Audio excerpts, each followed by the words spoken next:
Maintenant, j'ai quelques défis pour vous. Notez-les. Je vais les passer en revue très rapidement maintenant. Vous allez devoir écrire rapidement maintenant. Voici le numéro 1. Examinez vos performances, qu'il s'agisse de communication ou d'une activité ou du fait d'être PDG ou d'un travail. Voilà ce que mon père disait d'un séminaire en une phrase. J'aimerais qu'il soit là pour le donner, mais comme il n'est pas là, en son honneur, je vais donner ici son séminaire en une phrase. C'est toujours faire plus que ce pourquoi vous êtes payé. Pour faire un investissement dans votre avenir. Maintenant, certains syndicats nous contrediront sur ce point. C'est le séminaire de mon père en une phrase. Toujours faire plus que ce pourquoi vous êtes payé. Pour investir dans votre avenir. Mon père était si unique. Papa disait que s'il pleut, on ne peut pas réparer le toit. S'il ne pleut pas, il n'y a pas besoin de le réparer. C'était un grand homme. Waouh, ce monsieur. Alors, examinez vos performances. Votre langage avec vos enfants. Passez en revue tout cela et dites-vous, ai-je été trop dur et trop fort, trop têtu? Devrais-je apprendre à être plus facile, à mélanger plus de compassion avec les choses difficiles que je dois gérer? Oui. Vous savez, la prière peut parfois aider. À défaut d'autre chose. Tu sais, cher Dieu, aide-moi à dire la bonne chose et à ne pas tout gâcher par une mauvaise communication. Voici le prochain point de ma liste. Affrontez vos peurs. Vous savez, je ne sais pas quel défi vous pourriez rencontrer en revoyant les choses que nous avons abordées en termes de modification de votre philosophie, ou en revenant en arrière, et vous savez, en refaisant certaines choses que vous pourriez avoir gâchées. Mais fais face à toutes tes peurs, c'est comme ça que tu les vains. Ne les rejette pas, fais-leur face. Dites, voici ce dont j'ai peur, je me demande ce que je pourrais faire pour changer ça. Voici la prochaine étape, exercez votre volonté. Pour changer de direction. Vous n'êtes pas obligé de continuer à faire ce que vous avez fait pendant les 6 dernières années si cela ne vous apporte pas les bénéfices que vous souhaitez. Au séminaire, je le fais pour Jerry.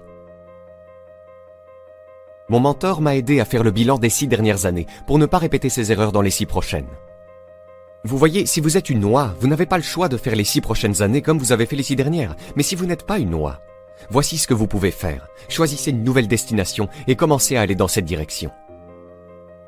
Vous vous dites, j'ai fait ça ces 2 dernières années, je vais probablement devoir le faire encore 2 ans. La réponse est non, pas avant 1 million d'années. Maintenant, vous pouvez changer un petit degré à la fois, ou si vous le voulez, vous pouvez tout révolutionner. Qui a dit que vous ne pouvez pas tout révolutionner en une semaine et commencer une toute nouvelle direction qui vous aidera très certainement à arriver dans un tout nouvel endroit, dans 1 an, dans 3 ans?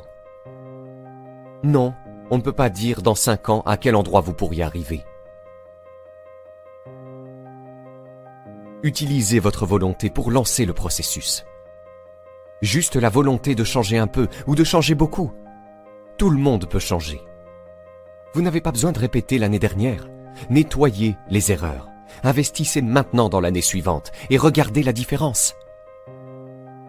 Voici le prochain, c'est important, et les parents doivent le faire. Nous demandons à nos enfants de le faire, mais nous devons le faire. Admettez vos erreurs. Parfois, il faut les admettre aux autres. Voici quelques-uns des meilleurs mots de la langue anglaise. Je suis désolé, I'm sorry. La raison pour laquelle ce sont de bons mots, c'est que ça peut démarrer une toute nouvelle relation. Ça peut faire prendre à 2 personnes une toute nouvelle direction. Je suis désolé. Simple, facile, pas facile. Mais si vous le faites, le retournement de situation peut être spectaculaire et les premières années peuvent être très payantes. Et voici le plus important, admettez vos erreurs à vous-même. Vous n'avez pas besoin d'en parler à tout le monde dans le voisinage. Mais ça ne fait pas de mal de s'asseoir et d'avoir une conversation avec soi-même et de dire « Inutile de me faire des illusions. Voilà où j'en suis vraiment. J'ai des sous dans ma poche et rien à la banque. » C'est ce que j'ai dit après que l'éclaireuse ait quitté ma porte.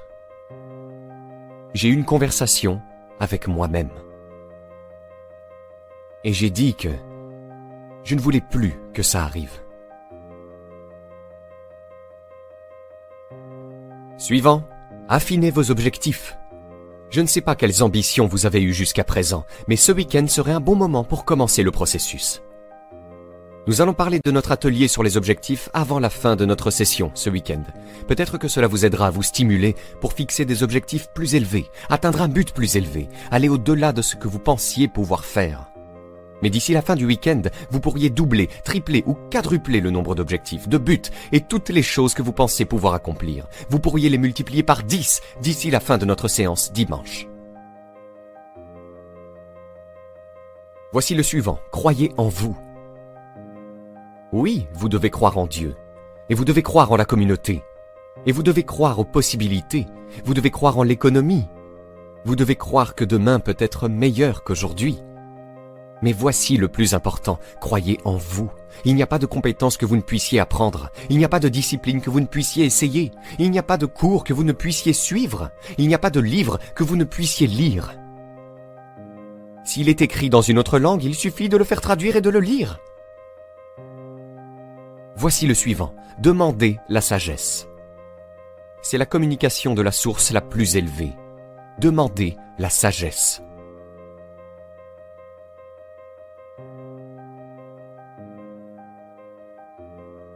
Demandez la sagesse qui crée des réponses.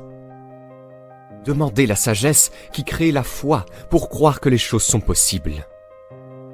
Au temps du roi Salomon, il y avait le dilemme de deux mères qui réclamaient le même bébé. Et la question était, à qui appartient ce bébé? Cette mère dit que c'est le mien. L'autre mère dit, non, c'est le mien. Salomon a dit, apportez-moi le bébé. Ils ont apporté le bébé et il a levé l'épée. Il a dit que je vais couper ce bébé en deux et donner une moitié à cette mère et une moitié à cette mère. Et alors qu'il levait son épée, la vraie mère a dit en sanglotant, non, non, non, ne coupez pas le bébé en deux. Donnez-le à celle qui n'était pas la vraie mère. Salomon dit, maintenant, je sais qui est la vraie mère. Vous voyez, c'est si sage. Et le moment était si dramatique. Mais Salomon, le plus sage des sages, savait quoi faire pour régler l'affaire. Demandez la sagesse pour faire face aux défis d'aujourd'hui et de demain, pour faire face aux défis que votre famille vous apporte. Ne souhaitez pas que ce soit plus facile, mais que vous soyez meilleur. Voici le point suivant, conservez votre temps. Je dois apprendre à le faire. Combien de temps me reste-t-il? Pas une réserve illimitée. Combien de ces week-ends puis-je faire? Pas un millier. Juste quelques-uns, peut-être une poignée. Parfois on se fait avoir. Bill Bailey dit, la personne moyenne dit qu'il me reste 20 ans à vivre. Non, Bill dit, vous avez 20 fois plus de temps. Si vous allez pêcher une fois par an, vous n'avez plus que 20 fois pour aller pêcher, pas 20 ans. C'est de la supercherie. J'ai 20 ans. Non, 20 fois. Tu vois, ça ramène à la réalité. 20 fois. Combien d'autres séminaires comme celui-ci? Pas un millier, quelques-uns, juste quelques-uns. Alors, est-ce que je marmonnerai et trébucherai? Est-ce que je vous donnerai moins que le meilleur de moi-même alors qu'il ne me reste plus que quelques séminaires à donner? La réponse est non, bien sûr que non. Si vous êtes une personne digne et de qualité, vous ne laisseriez pas cela se produire. Ensuite, investissez vos bénéfices. Nous allons en parler maintenant avant la fin du week-end, sur l'indépendance financière. Et je vais vous donner d'excellents conseils. Voici l'une des philosophies que M. Schoff m'a donnée, avec Mary Kay.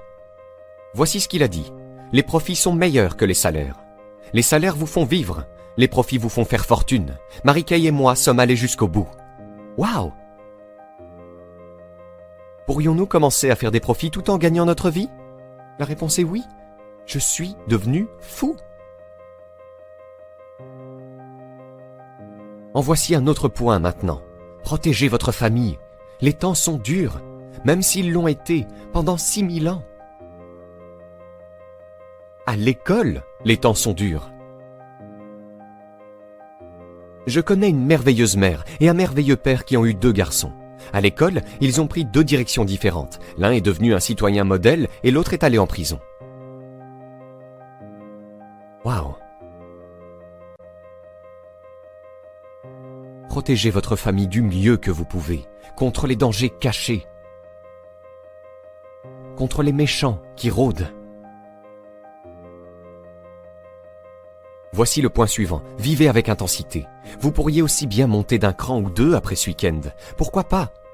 Investissez plus de vous dans tout ce que vous faites. Soyez un peu plus fort, un peu plus sage. Augmentez votre contribution à la vitalité.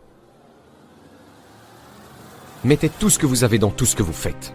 Et puis demandez plus de vitalité, plus de force et plus de vigueur. Plus de cœur, plus d'âme. Suivant. Trouve ta place. Ce point est très important. Si tu ne fais qu'un travail, trouve la meilleure place où tu peux bien servir. Et bien sûr, on te demandera d'occuper une meilleure place. Et si vous continuez à bien faire le travail, le gars dit « Eh bien, si j'avais un meilleur travail, je m'y mettrais vraiment. Mais si j'ai ce boulot minable, alors je ne fais que glander. » Vous voyez, c'est la philosophie du désastre. Donc vous avez un travail minable, faites de votre mieux, c'est votre meilleur moyen de vous en sortir. Il ne s'agit pas de faire moins que ce que vous pourriez faire, mais de faire du mieux que vous pouvez. Avec cette philosophie, votre vie peut faire de grands bonds en avant. Voici une phrase biblique qui dit « Si tu travailles sur tes dons, ils te feront de la place. Ils te feront une place. » Voici le point suivant. Exigez l'intégrité de vous-même. Vous ne pouvez pas exiger l'intégrité de quelqu'un d'autre. L'intégrité est comme la loyauté. Vous ne pouvez pas l'exiger de quelqu'un d'autre. Vous ne pouvez l'exiger que de vous-même. Soyez le meilleur exemple de loyauté et vous aurez des adeptes fidèles. Soyez le meilleur exemple d'intégrité et vous serez entouré de personnes intègres. Ouvrez la voie. Ensuite, accueillez les disciplines. Je ne peux pas vous donner de meilleurs conseils que celui-là, car les disciplines créent la réalité. Les disciplines construisent des ponts, construisent des villes. Les disciplines. Une activité bien disciplinée crée l'abondance, crée l'unicité et la productivité. Ensuite, se battre pour ce qui est juste.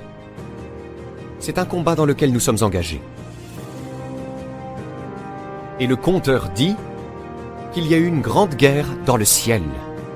Waouh! Tu veux dire là-bas? Oui. Un tiers des anges ont conspiré. J'ai demandé à Bill Bailey, combien de temps penses-tu qu'il a fallu à un tiers de ces anges pour se réunir? Ont-ils organisé des réunions? Je ne sais pas. Bailey dit que le conteur ne le dit pas. J'ai dit, alors nous sommes censés utiliser notre imagination. Je ne sais pas. Il dit que, finalement, la grande guerre a eu lieu. Et les 2 tiers l'ont emporté, et le 1 tiers a perdu.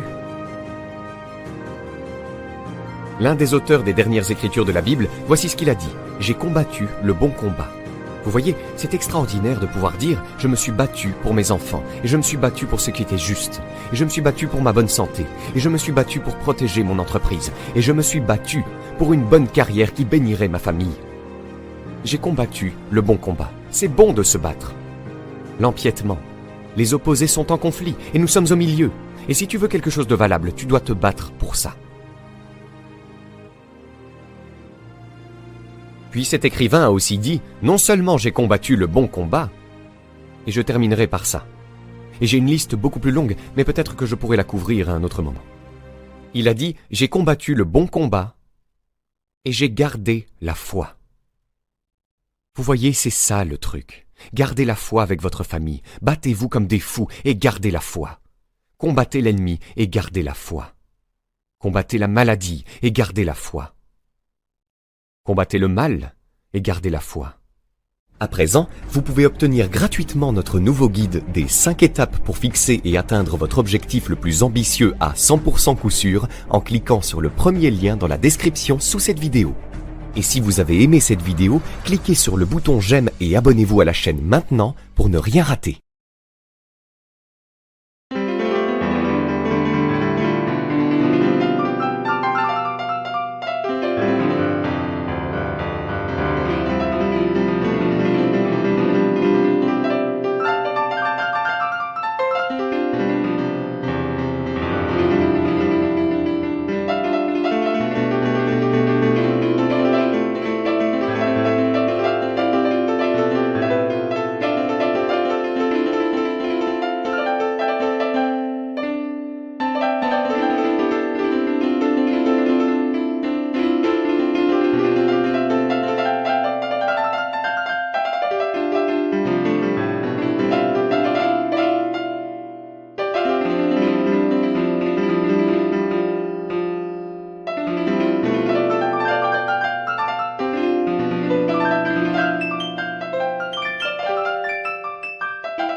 till the day I die.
Straight